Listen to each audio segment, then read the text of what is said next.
Welcome to another episode of the Why Not Today podcast, where we have real conversations about courage, business, mindset, community, and taking action. Because why not today? I'm your host, Leslie Kane, and I have over 30 years of mentoring and coaching women in business. And I've learned most women, most business owners are not lacking ideas. They're lacking clarity, support, and consistency, and of course, community. And that's what Why Not Today is all about. So through this podcast, my workshops, my coaching programs, and the Why Not Today community, I help women simplify the overwhelm, stay focused on what matters, and move forward with more confidence and momentum. And if you're ready for support, accountability, and practical next step, you can learn more about Why Not Today at the whynotTodayMovement.com. And so this podcast is about the championship season, and you can finish strong. So I had another episode I was going to record for this week, but once I started kind of drafting this one, I'm like, I was fired up and ready to share. So championship season, what does that mean? And how does that relate to you? Do you have any goals you're trying to accomplish? Anything that you've been trying to do that you want to do and you wish and you pray and it just doesn't happen. And so most often people don't see the results because they don't always see the strategy, the pressure, the teamwork, the faith, and persistence behind it. People just think magically things happen, and no, it doesn't. So in my 31-year plus career with Mary Kay, and now 2.5 years with Why Not Today, I've learned a lot. And so I'm not going to give you my accolades to brag, but show you my success and that I have had success. Most people I meet when I mention that I'm a sales director with Mary Kay, they're like, oh, have you had a pink Cadillac? Do you have a pink Cadillac? And I'm like, of course I've had a pink Cadillac. So I don't currently have pink Cadillac, but I had more pink Cadillacs of my fleet of cars that I've earned the use of. There's this exact legal term I'm supposed to say. Hopefully I didn't mess it up. But I have earned the use of 5 pink Cadillacs and 16 cars in my 26-year career. And so they lease the cars for us. I don't give them to us. So I don't have them in a driveway. I give them back. But people just assume that just happen. But there is intentional strategy about this every single year, every goal. Of course, faith matters. And I can honestly say in reaching huge goals that faith did play a big part of it. Hard work mattered. Community mattered and leadership mattered. And so this message is appropriate right now as it is the end of May of 2026, if you're listening in real time. And because it's real time, that June is the end of the Mary Kay year. So this is the time of year that I've always geared up to reach big goals. My family all knew, oh, it's June. Leslie's got big things going on. And that's when things happen. We have a deadline. That's when we reach the goal. If the deadline was March, we do it in March, but it's not June. So you need to understand what season you're in. And I think sometimes we need to put those deadlines in place for ourselves. There's a book, it's what is it? It talks about breaking up your year. And now I can't think of the exact book. I've read it several times. I can't remember it, but I'm sure you guys know where he breaks up a year into 4 parts. And so when you have earlier deadlines, you get things done. And so everything happens when you have a deadline. And so you need to play the game to give yourself a deadline. And so June has always been the end of the Mary Kay year. Big things happen towards big goals, promotions, cars, recognition, income goals. So I didn't just wait till the end of June to see what happened. I have always been very strategic. So really, as the time approaches, January, you start talking about it. In March, you start talking about the final 4. We've had promotions around that. And then every May, I've really gotten serious to reach end of goals. So not only for myself, but I have another friend of mine, Teresa, who's another sales director. We would literally meet for lunch and plot out our strategy. And it was a business planning session, not wishful thinking. We planned out everything and we mastermind together. So we'd look at our numbers. What do we actually need to make this happen? And then back it out. Like if you need this amount, how many people is it ordering? If you need new people, how many people do you have to talk to? And so we knew those numbers. We reverse engineered our goals, break our numbers down a lot, and create a sense of urgency. And then the next step is communication. So when you have a big goal, are you communicating it with others? I have somebody in my inner circle program that had a big goal to end for the end of year last year. And that's Nicole. If you want to listen to her podcast episode, it was amazing. You have to go back with Nicole Curtis. But she had a big goal to reach. And so she was going to be speaking at a networking group. And she's like, should I share my goal? And I was a resounding heck yes. Of course, you want to share your goal because communication matters that people buy into. They want to help. People want to be a part of the team. So, as far as my communication strategy for a goal, I created a campaign strategy. I did physical mailings, things in the mail that were fun that went out. Emails, I also let people know that, okay, this is the end of the year. There's going to be a lot of emails coming out. So be ready. It doesn't happen all the time. Recognition, every little thing got recognized. Customers, consultants. I remember one Cadillac I qualified for, one of my customers who happened to be a man who bought holiday gifts. He's like, what part of that Cadillac is mine? And can I go for a ride? He was part of the goal. Calls, lots of calls, follow-ups, incentives, team updates. And so June is championship season. And so that is one of the things I've done. So when you're working to have a big goal, energy is contagious. You're excited. People are going to wonder, they want to jump on board. We don't, most people, you graduate from from preschool, but after high school graduation, college graduation, weddings, maybe new babies, there's not a lot of recognition in the world. And so people want to be a part of a winning team. People rise when they feel like they're part of something bigger. And I know that I found that leaders often undercommunicate. We need to let people know what we're doing and how they can help. I was on a coaching call yesterday with my coach, and she showed a video of somebody said the best successful sales strategy is when they close somebody, it's like, who do you know? Oh, how did he phrase that? Who do you know that also needs the services? Not can you think of any, but actually, who do you know? Who could help? And so a championship mindset, there's a big difference between being interested and committed. So there's a poem that a top person or vice president, Mary Kay, shared, and it was the championship season. And this is something that I literally have printed out and sent to my team for years and years and years. Who knows if they've read it, but I've read it. I'm going to read part of it, but just because I think it's so important to think about. It says, I absolutely love this time of year because this is when character is revealed. Perseverance and resiliency are tested. Attitudes are formed. Victories are won and queens are crowned. This is when we find out who makes promises and who keeps promises. This is what I call championship season. During championship season, the called, the committed, the courageous, and the convicted will take their energy and efforts to new heights. Records will be set and broken. Belief barriers will be raised, and those who are contributing to the miracles that are happening at this very moment will forever be changed. Lessons of what works and what does not work will be permanently ingrained in the head of risk takers. Many will be working to finish a goal, while others will be working to get a head start towards next year's goal. This is when the champions bring their game to the business, regardless of what has happened in the months before. It's peak performance time, and independent beauty consultants and sales directors are re-energized by hope, pride, purpose, and the unconditional love and support you provide. This is Mary Kay at its best. I've studied champions for many years and want to share 10 qualities I found consistent among them. The victory is won in their head and heart before the work is done. 1, champions know the rules of the game and are willing to play better than they've ever played before. 2, champions believe the risk of victory is worth more than disappointment of failure. 3, champions have championship mentors. 4, champions know there's nothing more powerful than a winning attitude. 5, champions are motivated by their dream, but are made up by their routine. Champions focus on maximizing their strengths, not protecting their weaknesses. Champions have unquestionable integrity. Champions are extra milers. They don't just do enough to get by.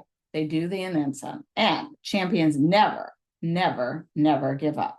And I'd like to elaborate on the further he talks about in these. Take 1, for instance, victory is won in their head before the work is done, which brings me to the next point. Champions never give up. Champions are champions because they try, they keep going, and they finish. Um, Talks about a success story of somebody in March who was nowhere near her goal, but she was a find a way, make a way kind of person. And talked about the camper is a starter, but not a finisher. She's interested in sameness, not success. The camper is so busy protecting what she has, she misses out on countless opportunities to have more. The quitter, well, that's self-explanatory. Of all the champions I know, I've never known any of them to be happy with the status quo or give up before accomplishing their goal. During these last few weeks of the year, I want to remind you the question we'll ask ourselves over and over again the rest of our lives. What would Mary Kay do? That question is often asked when you're facing a crisis or an ethical decision, but I think it's appropriate to ask when you're facing decision of stretching for a personal goal or keeping a team, unit, or an area goal alive. What would Mary Kay do? And think like Mary Kay would. Weigh the costs, take time away from family. It does cost you guys. You got to work. Consider the rewards, engage the family in the decision, consult with someone who's already achieved results, and work like everything depended on you and pray like everything depended on God. And so I think that's just, there's so many lessons in there and so many things that have spoken to me. And so you don't quit. Actually, the 20th of the month, which this podcast is coming out on the 21st, the 20th of the month is National Quit Day. And I remember I had a big goal I was reaching, and the 20th of the month, I called my mentor and I said, I'm not going to make it happen. And she's like, congratulations. I'm, what do you mean? She's like, it is National Quit Day. And so that's the day you give up on a goal. So you need to stay emotionally steady, believe that it's going to happen, choosing belief, even when the numbers look impossible, continue to work when other people have mentally checked out. I've reached many goals where it didn't look like on paper it was going to happen, but I knew that I knew that I knew it was going to happen, and things started to happen. I've coached people before on, Christmas. As much as kids, we wanted Santa Claus to come early. He never did. He came on Christmas Eve. And when you have a big goal with a deadline, things aren't going to fall into place, quote unquote, until that time. But you're planting seeds, you're making things happen. I remember my last Cadillac I qualified for. On paper, it didn't look like it was going to happen at all. I remember talking to another sister sales director, and I told her my numbers, and she's like, "Oh, I'm sorry, it's not going to happen." And you know what? That just made me put my heels in more. And I'm like, "Gosh darn it, I'm going to make this happen." I planted a lot of seeds. I had made a lot of things happen. The month ended on Sunday. On Friday, on paper, according to Mary Kay, I was not even on target. And so, but I had planted lots of seeds. I had an appointment that was not convenient. It was during rush hour. It was hot. I didn't really want to go, and most people canceled, but I still went. There was one person there that thought she might be interested in becoming a consultant. The next day, we set up an appointment. The next day, she canceled. And I reached out to a mentor, a friend, and this is very smart to have people in your aha corner, people that will push you, not let you off the hook. And I told her what had happened. She goes, get back on the phone and call her and ask what you can bribe her with, basically, quote unquote, to get her to meet with you. And we met. It was like at 6:00 at night, and she ended up coming in as a consultant, and her order put us over the edge. And so if I called another one of my friends who was not a get it done championship season kind of person, it should be, oh, I'm so sorry. So you need to, surround yourself. I know my senior director, before I was reaching big goals, came to my house one time and spent the last few days of the month, and it helped me learn that how to push through to a goal, how not to give up, how to have systems in place. And the other part is celebrate, and know that when you're done, how are you going to celebrate? And know that you're going to celebrate whether you achieved it or not, because you're going to push through and give it your all. And it's that deadline vacation energy. Have you ever noticed that when you're going to go on vacation, how much more you get done? There's a why. You got to leave. And so there's clarity, there's a defined timeline, less procrastination, more urgency, and stronger focus. Things that are important for the week that you're going on vacation just get pushed off. You don't say yes to all the things. You don't scroll on social media. You don't procrastinate. You got to get stuff done. And honestly, I'm recording this podcast right up before I'm doing a workshop. So I've got a short amount of time, but I'm like, you know what? I can do it now, or I can wait and procrastinate for the half an hour I had. But I'm like, I'm just going to get it done. So working to the end, it does take work, guys. I will not lie to you. It does take dedication. It does take commitment. And sometimes when you're reaching a big goal, you're going to do things and work a little harder than you normally would. But I kept telling myself in those seasons that I don't have to do it forever, but I do have to do it now. And then helping others reach goals helps you reach yours. And that's so true. We all want to help each other. And so, one of the reasons Mary Kay and direct marketing companies have been successful is you're helping other people. And the more people I helped, the more successful I became. So focus on helping other people, and that's going to help you reach your goals. And so there's mentorship, encouragement, accountability, community momentum. It all works. And so now with my new business, Why Not Today, I cheer my people on. We celebrate each other's success. Back to Nicole, she said one of the reasons she was pushed and had so much success towards her goal was because she knew that not only her other peers, people in the industry, people that she networked with, but people part of the inner circle, we believed in her and kept pushing. And so, what are your goals? What big goals? If you don't have a big goal or something you're running towards, and I think that's why, again, direct selling works, that they have roadmaps and goals and things you can work towards. What goal can you set for yourself? Make it stretch goal. You don't want it so big that you'll shut down, but you don't want it so small that you'll get it done easily. And so have a strategy and take the steps to reach that big goal. So Why Not Today steps is figure out your goal, make it big, but then reverse engineer it. What do you need to do? If you need so many new clients, how many people do you need to talk to? I knew if I booked 5, I held 1, or I talked to 5 people about becoming a consultant, 1 would say yes. I knew my numbers. So know your numbers, reverse engineer your goal, create urgency around what matters. I know when I kicked off the inner circle, I was like, when I get my first 5 members, I'm going to treat myself to somebody coming to clean my house. And, honestly, I almost didn't do it once I hit those first 5 members because I'm like, I did it. I just keep going. And I think that's a mistake too. You got to take time to celebrate. If you talk about giving yourself a reward, do it. Put that in place. Communicate more than you think you need to. Stay in the game longer than most people. Don't quit. And don't decide too early that it's impossible. The miracles come at the end. Invite people into your mission. Of course, celebrate along the way and keep believing, even when you don't see the results.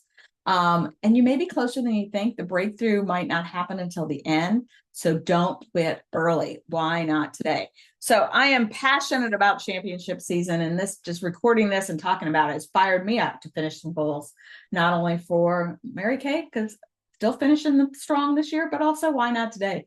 We are growing this inner circle, and I want to take you along with me to help you grow your business. And what are those things that the dreams you had when you started your business that you've given up on because you haven't set big goals? When you work for somebody else, they tell you what you have to do. When you work for yourself, nobody's there telling you. So how can I come alongside of you and help support you so you can be a champion and whatever that looks like? So thanks again for listening or watching this episode of the Why Not Today podcast. And if today's episode or conversation encouraged you or gave you something to think about, I'd love for you to share this episode with a friend, post it on social media, leave a review, and that's how we can still continue growing this community. And if you're feeling stuck, overwhelmed, or simply tired of trying to figure out everything your own, I want to be there to help you. So I offer complimentary coaching programs. We've got the Inner Circle program. I do workshops. I've got a lot of things in place, including a Facebook group to help support you in taking action, because nothing happens without action, guys. So learn more about Why Not Today at whynottodaymovement.com. And remember, sometimes the smallest step forward starts with asking yourself one simple question: why not today? Thanks again for listening or watching.